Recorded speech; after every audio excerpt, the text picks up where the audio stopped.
They said it would never come to pass, that the United States, so often content to lend Israel only indirect support, would one day join its ally on a high-stakes offensive mission against Iran's entrenched nuclear sites. But here we are, standing at the edge of a moment that has caught global leaders and veteran analysts completely off guard.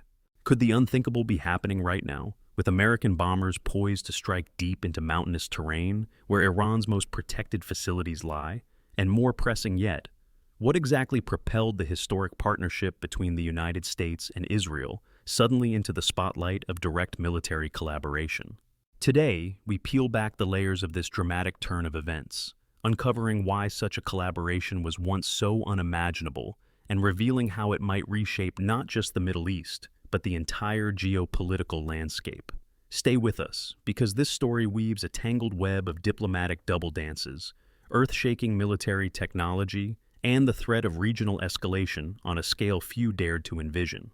For decades, Israel has launched numerous targeted operations against adversaries in the region, often with Washington's blessing, though seldom with the overt involvement of American forces. From covert electronic strikes on nuclear centrifuges to daring air raids on weapons convoys bound for groups such as Hezbollah, each venture bore Israel's very recognizable signature, but rarely demanded an official endorsement of partnership on the American side. Instead, the diplomatic playbook relied on what many called plausible deniability. Israeli jets and special forces would carry out the mission, while the United States offered intelligence, financial support, and moral backing from a respectful, if not always entirely subtle, distance. Yet, as Israel's campaign against Iranian nuclear infrastructure entered a new phase in the middle of the month of June, in the year 2025, rumors spread that this old paradigm might be shifting. It was not just about applause from afar, it was about American bombers, aerial refueling operations, and possibly the dreaded ground-penetrating ordnance that until now had been the exclusive domain of the Pentagon's most formidable arsenal. The events that led up to this point came swiftly. Israel's strikes, first reported in mid-June, were sudden and punishing. Observers around the globe watched as unconfirmed footage emerged of plumes of smoke rising from Iran's main enrichment complex, miles south of Tehran. As the Iranian leadership scrambled to respond, the chatter in Washington turned from typical expressions of caution to a tension-filled debate about crossing what many had seen as a historical red line. Despite the long-shared strategic interests between the United States and Israel, their joint offensives had always been off the table.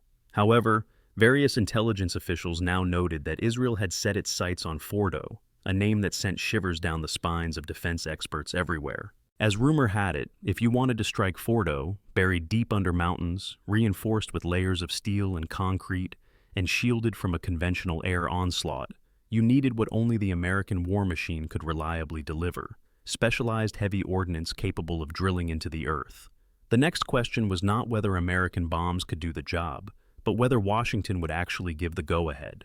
The turning point, according to many insiders, arrived when reports suggested that President Donald Trump, who had repeatedly voiced his reluctance to embroil the United States in another large-scale conflict, began to speak openly about the formidable capabilities of American hardware. From his social media platform, he teased that the United States had complete and total control of the skies over Iran, a startlingly direct statement that served as a clarion call. This might no longer be a discrete operation managed exclusively by Israeli jets. Suddenly, the context of plausible deniability appeared to vanish, replaced instead by an atmosphere of high-stakes brinksmanship. One post implied that America knew exactly where Iran's supreme leader was hiding, further suggesting that the White House's patience had its limits. For observers abroad, the question was not if Iran would retaliate, but how immediate any blowback might become. Meanwhile, in the corridors of power in both Washington and Jerusalem, the real debate was rumored to revolve around how deeply the United States might be willing to plunge into an all-or-nothing confrontation with one of the most entrenched powers in the Middle East. By the fifth day of hostilities, it was apparent that Israel's repeated strikes had weakened many crucial assets deep inside Iran, from leadership structures to elements of the country's nuclear program. In parallel, Iran's proxies, Hamas in Gaza and Hezbollah in Lebanon, had seen their own resources pummeled. The once formidable web of alliances propping up Iran's strategic ambitions appeared to be fraying faster than expected. And yet, For all the damage inflicted at Natanz or Parchin, intelligence reports still pointed to Fordo as the real fortress of Iran's nuclear ambitions. It was not enough, many analysts believed, for Israel to degrade the visible, above-ground aspects of Iran's program. The final blow had to come against the very core of Iran's nuclear capabilities. Hidden behind bunkers so fortified, they were rumored to be able to withstand even the most advanced bunker-busting projectiles in Israel's standard inventory. What made this scenario so compelling and so troubling was that it marked a break from decades of conventional wisdom in the American-Israeli security relationship. Historically, both nations found it convenient to maintain a degree of ambiguity regarding direct cooperation in any overt war effort. Washington provided technology, funding, and intelligence, but it typically insisted on at least a fig leaf of distance. That policy served several purposes. On one hand, it gave Israeli leaders the flexibility to strike swiftly without dragging America into every regional conflict. On the other, it allowed the United States to offer diplomatic cover without having to face the political costs of open participation. From the American perspective, the main goal was to avoid inflaming regional sentiments or provoking a serious backlash from Arab and Muslim-majority countries. Yet, as the confrontation with Iran deepened, a genuine question faced the current administration in Washington. Could they truly stand by while Israel ventured alone into an operation that could alter the balance of power across the Middle East? Or did the United States have to join in openly, for fear that otherwise Israel might fail to achieve its strategic ends? To grasp the magnitude of this shift, it is crucial to appreciate what it means for the United States to be more than just a bystander. Israeli jets are sophisticated and well-trained, but the shortfalls become clear when dealing with a target as hardened as Fordo. Experts point to the need for punishing arrays of aerial bombardment, possibly delivered by B-52 bombers or B-2 stealth aircraft, both of which can carry significantly heavier payloads than Israel's own fleet.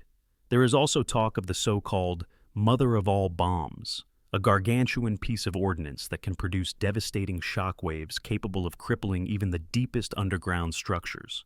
For Israel, joining forces with the United States might be the only practical route to inflicting lasting damage on Iran's nuclear backbone. Meanwhile, for America, such a unified front would signal to its allies and adversaries alike that it has chosen to take a more proactive role in shaping the future of the region. And here, dear listeners, we want you to take a moment to reflect on what this could mean for everyone watching from the sidelines. Political leaders, everyday citizens, and even soldiers stationed across different hotspots around the globe. If this story has caught your interest so far, do not forget to drop a friendly like if you are watching on a platform that supports it. That small gesture helps us bring you more in-depth explorations of the world's most riveting developments. Now, let us keep digging, because the deeper we go, the more we uncover. Consider the moral and strategic ramifications of an American decision to bomb Iran explicitly alongside the Israeli Air Force. For decades, public stances in the United States favored diplomatic channels and strategic containment rather than outright warfare in the region, especially when it came to direct conflict with a sovereign state's main infrastructure. Insoluble disputes, be they over ballistic missiles, nuclear ambitions, or sponsorship of proxy militias, were still typically handled through covert methods, Stuxnet-type cyber-sabotage, behind-the-scenes arms deals, and the occasional targeted operation that never made front-page headlines. But as the possibility of an openly coordinated strike has grown, so has the conversation about whether this will explode into all-out war. If the Iranian regime perceives that both the United States and Israel are on the attack in tandem, it may respond proportionally, perhaps targeting American troops stationed nearby, or attempting to strike at American interests across multiple regions, from the Middle East to Europe. Meanwhile, allies of Iran could feel compelled to intervene, and in an already volatile environment, one spark can set off a chain reaction. Presidents in the past, from both major American political parties, delicately navigated these waters, refusing to cross certain lines while upholding Israel's right to defend itself. One might recall how previous American administrations used strong rhetoric against Iran's nuclear ambitions, but always left open a window for diplomacy. Despite disagreements in foreign policy views that flared up here or there, from arguments over settlement expansions in disputed territories to friction over arms sales, Israel and the United States remained close. Yet, they still maintained enough distance to prevent a uniform condemnation from the international community.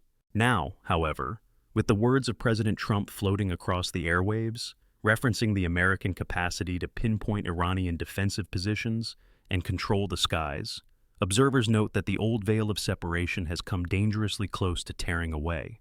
Eyebrows raised further when intelligence leaks hinted that the final go-ahead for a collaborative strike on Fordo could come within days, maybe even hours, depending on how tensions evolved on the ground. The infiltration of Iranian airspace, according to these leaks, had been tested by advanced United States aircraft. It was rumored that refueling tankers already stood ready at strategic positions, anticipating the infiltration route needed to deliver punishing blows to bunkers beneath the mountainous terrain. This kind of advanced coordination, if confirmed, would speak volumes about the synergy between American and Israeli military planning. Such synergy, once hypothetical, seemed all too real in the swirling chatter among policy experts and international observers. While Washington had always recognized Iran's nuclear capabilities as a primary concern, it had historically preferred to exert diplomatic or economic pressure. The reimposition of sanctions, the push for negotiations with all sides, and repeated attempts by multiple administrations to reach some form of agreement, or at least a temporary freeze in Iran's uranium enrichment, signaled that war was to be the last resort. Yet, the moment Israel's new onslaught hit important Iranian facilities, the window for negotiation shrank. With each missile that found its target, the region's tensions seemed to climb another notch, compelling Iranian leaders to respond in kind, often through ballistic salvos aimed at Israeli cities. As American intelligence began mapping out these retaliatory strikes, the White House found itself asking whether it could truly afford a hands-off approach if Tel Aviv decided the only way forward was to neutralize Fordo once and for all. Another facet complicating the situation is the religious and sectarian dimension. Iran occupies a primarily Shia sphere of influence, while several of its regional adversaries wholly from predominantly Sunni states. Despite historical complexities between the United States and certain Sunni-majority nations, the animosity many Gulf states harbor toward Tehran's ambitions is potent. This subtle alignment might reduce the sort of backlash the United States would normally dread from the wider Muslim world if it aligned with Israel for a direct attack. Still, the risk remains that popular sentiment in various countries could turn sour in an instant, sparking protests and destabilizing governments if innocent civilians or revered holy sites were threatened by the conflict's expansion. But in the swirling complexity of this confrontation, one question persists.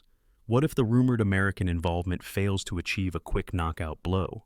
Could that scenario open the door to a wider war, dragging in major players from Europe or Asia, not to mention deepening tensions on multiple fronts? Already, some analysts warn that attacking Iran's nuclear sites might push Tehran to break all remaining credibility with the international community and accelerate a clandestine pursuit of nuclear armaments. An American strike, critics say, could well galvanize Iran's leadership into believing it has nothing left to lose, thus escalating a nuclear arms race that no one can easily contain. Meanwhile, Israeli official statements abound with claims of existential threat. From their perspective, even a few nuclear blasts from Iran might be enough to wipe out major population centers within Israel. For a nation with geography as compact as that of New Jersey, such a catastrophe looms larger than life. Because of this, Israeli leaders have always treated the possibility of an Iranian nuclear weapon as a red line. Decades of saber-rattling and covert sabotage have delayed, but never fully dismantled, Tehran's ambitions. Some voices within influential Israeli circles assert that only a decisive, unequivocal strike on facilities like Fordo can truly bury the threat. By contrast, in the United States, public sentiment is torn. On one hand, polls indicate that many do not want another major conflict in the Middle East, especially after experiencing long engagements that cost lives and resources. On the other, a portion of the electorate stands behind the idea of preventing Iran from ever crossing the nuclear threshold. Trump's vocal statements about controlling the skies and having unmatched technical prowess resonate with part of the population that supports a show of American might. At the same time, critics warn that such rhetoric might stumble into a trap. Military historians point out that wars, once started, have a logic of their own, spiraling beyond the neat contours initially drawn by politicians. Even if the intention is to hit Fordo quickly and decisively, the repercussions of such a strike could reverberate in ways no strategist can fully predict. After 5 days of intensifying Israeli raids, with each new satellite image capturing dramatic scenes of smoldering wreckage across Iranian territory, the chatter about dual American-Israeli missions only grew louder. Secretaries of Defense from various allied nations were said to be consulting with the White House, evaluating whether they might get pulled into the fray if Iran decided to retaliate not just against Israel and the United States, but against American allies throughout the broader region. Allied intelligence agencies were rumored to be stepping up security measures around vital waterways, including the Strait of Hormuz, a crucial shipping lane for global oil supplies. The fear of supply disruptions caused jitters in financial markets, leaving everyone from shipping moguls to everyday consumers bracing for potential fallout. That new, acute sense of uncertainty around the globe underscores just how swiftly the crisis has escalated.